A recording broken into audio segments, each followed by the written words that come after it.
Hello, sixth graders. Here to do just kind of a recap of what you read yesterday and talk a little bit about the Civil War. At the start of the Civil War, there was a lot of differences between the North and the South.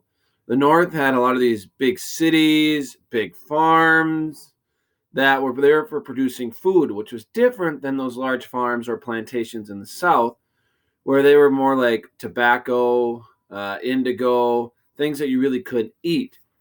The North also had a lot of large those factories that made a big difference when it would come to fighting the war. They would have an advantage being able to make weapons, supplies, things like that you'd really need fighting a war.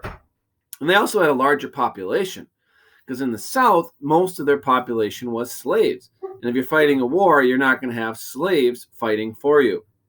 And the South also had a big disadvantage because they did not have as many railroads or trains as the North did.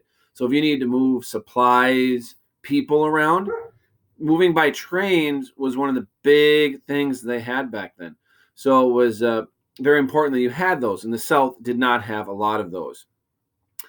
So that's kind of a review of what you did on this page. Now, we talked about this graph. I gotta be smarter than technology here. We talked about this graph before you left on this extended break, and you can just see the number of slaves that were in the South. This red line, it just went up, and by the time the Civil War started in 1861, there were 4 million slaves in the South. And so they depended largely on the slave trade. Then the next page you read yesterday was about Dred and Harriet Scott, which is something we had talked about before you left. Dred and Harriet Scott were slaves that had been brought to Minnesota. At the time, slavery was illegal in Minnesota, and they sued in Missouri, saying that we were in this territory that slavery was not allowed. We should be free.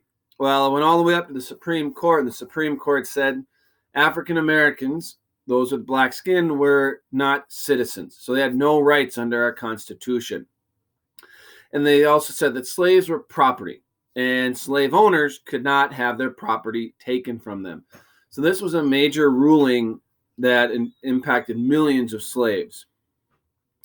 On the issue of slavery, a lot of Northerners were starting to realize, slavery is wrong. We need to start doing something to put an end to slavery. But nobody knew what that was, and nobody really wanted to put an end to slavery because the amount of money that was involved in it.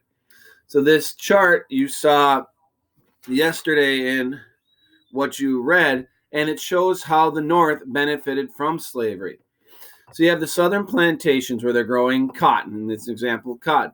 Well, that cotton is sold to northern clothing factories, and they're spending money on that. So that's where that arrow is showing back that the northern factories are spending money to buy this cotton. Well, the northern factories turn that cotton into clothing. They send it back to the South, and there are people from the South buy it. So even though a lot of people in the North were against slavery, they benefited from slavery through buying the cotton, making clothes, and making money on the clothes.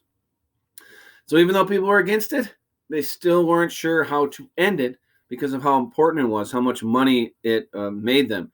And cotton was a relatively new thing, especially when they invented something called the cotton gin that made harvesting this cotton so much easier and so much faster that they needed more slaves to work that land. So that is some of the big differences between the North and the South before the start of the war. And that was just the fact that the North had more people, better factories.